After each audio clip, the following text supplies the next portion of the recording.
Teman-teman, kenapa sih kita perlu belajar tentang kebersamaan? Ternyata banyak loh di sehari-hari kita yang berkaitan dengan kebersamaan. Salah satunya yaitu kebersamaan di tempat pariwisata. Nah, sebenarnya apa sih manfaat dari kebersamaan? Terus, bagaimana sih kebersamaan di tempat pariwisata? Nah, penasaran kan? Yuk simak video kali ini. You can make up your mind. Please don't waste my time. Assalamualaikum warahmatullahi wabarakatuh. Perkenalkan, nama kakak Rahma. Pada pembelajaran kali ini, kita akan belajar bareng tentang kebersamaan di tempat pariwisata. Seperti yang telah kalian ketahui, kebersamaan adalah hubungan dua orang atau lebih, atau dalam artian tidak sendirian.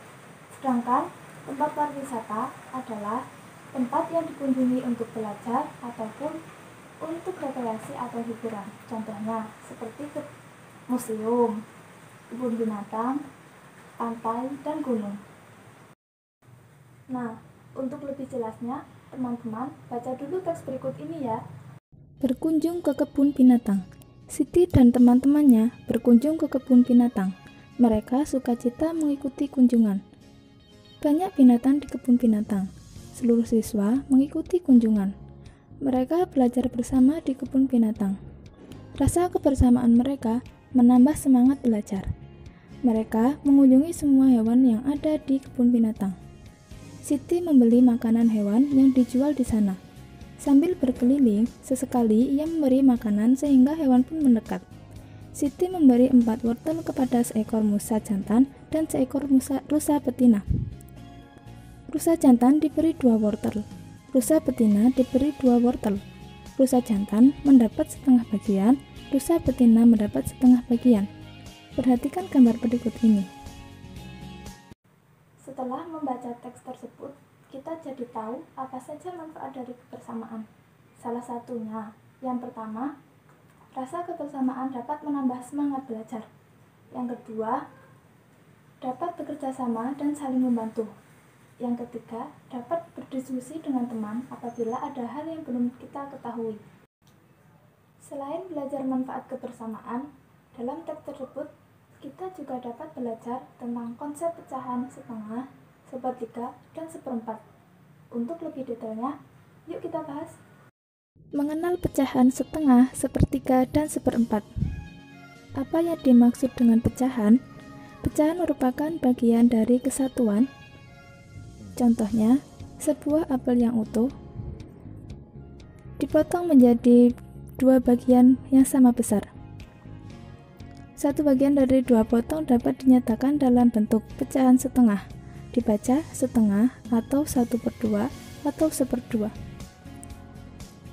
Masing-masing potongan nilai pecahannya adalah setengah atau 1/2.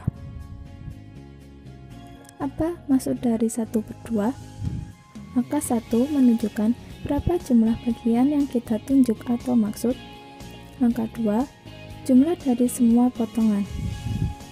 Perhatikan contoh berikut ini. Misalnya, potongan apel ini nilai pecahannya adalah 1 per jumlah keluar potongan ada 2, jadi 1/2. Angka di atas garis disebut dengan pembilang dan angka yang di bawah baris disebut penyebut.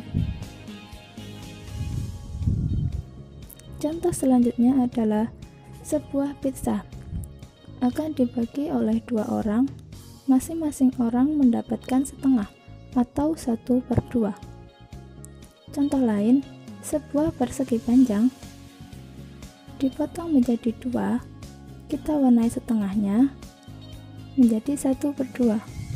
Selanjutnya, segitiga kita potong menjadi 2 bagian sama besar, kita warnai 1/2 bagian. Selanjutnya, persegi panjang kita potong dulu sama besar, kita warnai setengahnya. Mengenal pecahan 1/3. Jika sebuah benda utuh dibagi menjadi 3 bagian sama besar, maka setiap bagiannya dapat dinyatakan dengan pecahan 1/3, dibaca 1/3 atau 1/3. Perhatikan contoh berikut. Sebuah donat dibagi menjadi 3 bagian yang sama besar. Nilai pecahan salah satu potongannya adalah 1 per jumlah keseluruhannya ada 3, maka 1/3. Pecahan sepertiga yang lain, misalnya segitiga yang kita bagi 3 bagian yang sama, maka bagian yang diwarnai merupakan bagian sepertiga. Kemudian lingkaran menjadi sepertiga dan yang kita warnai merupakan bagian dari sepertiga. Kemudian sama dengan persegi panjang, yang kita warnai bagian sepertiga. Kemudian sebelahnya lagi masih tetap sama dengan bagian yang diwarnai dengan sepertiga. Mengenal pecahan 1/4. Jika sebuah benda utuh dibagi menjadi 4 bagian yang sama besar, maka setiap bagiannya dapat dinyatakan dengan pecahan 1/4, dibaca 1/4 atau 1/4. Contoh, sebuah pizza dipotong menjadi 4 bagian yang sama besar, maka nilai pecahan salah satu bagiannya adalah 1 per jumlah keseluruhan pizza 4, maka 1/4.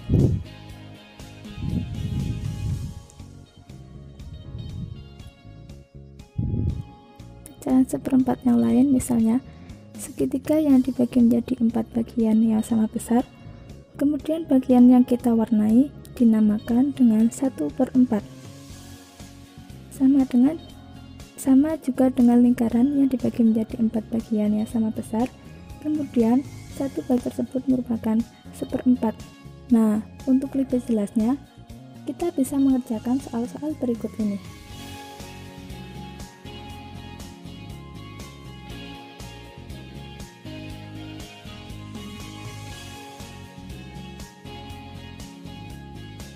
Kebersamaan di tempat pariwisata yang bisa kita dapatkan salah satunya yaitu dengan menyapa pengunjung.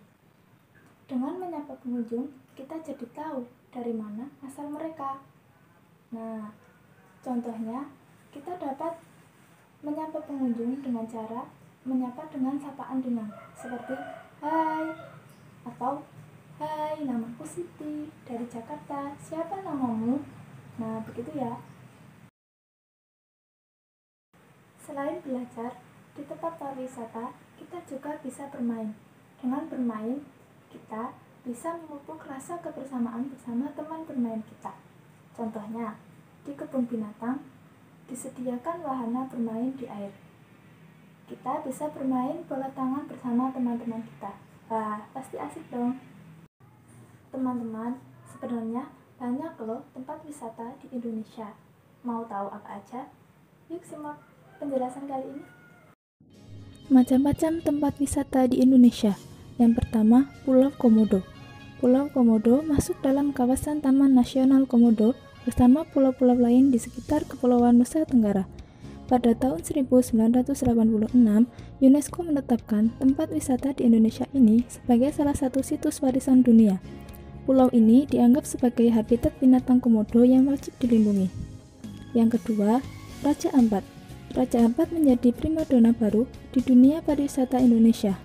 Pesona tempat wisata di Indonesia ini mulai banyak dikenal baik oleh wisatawan domestik maupun mancanegara. Raja Ampat sendiri merupakan kumpulan dari pulau-pulau di ujung Papua. Ada 4 pulau utama di sini, yaitu Waigeo, Misol, Salawati, dan Batan. Yang ketiga, Candi Borobudur. Candi Borobudur merupakan kompleks candi Buddha terbesar di dunia. Tempat wisata di Indonesia ini ditetapkan UNESCO sebagai salah satu situs warisan dunia pada tahun 1991.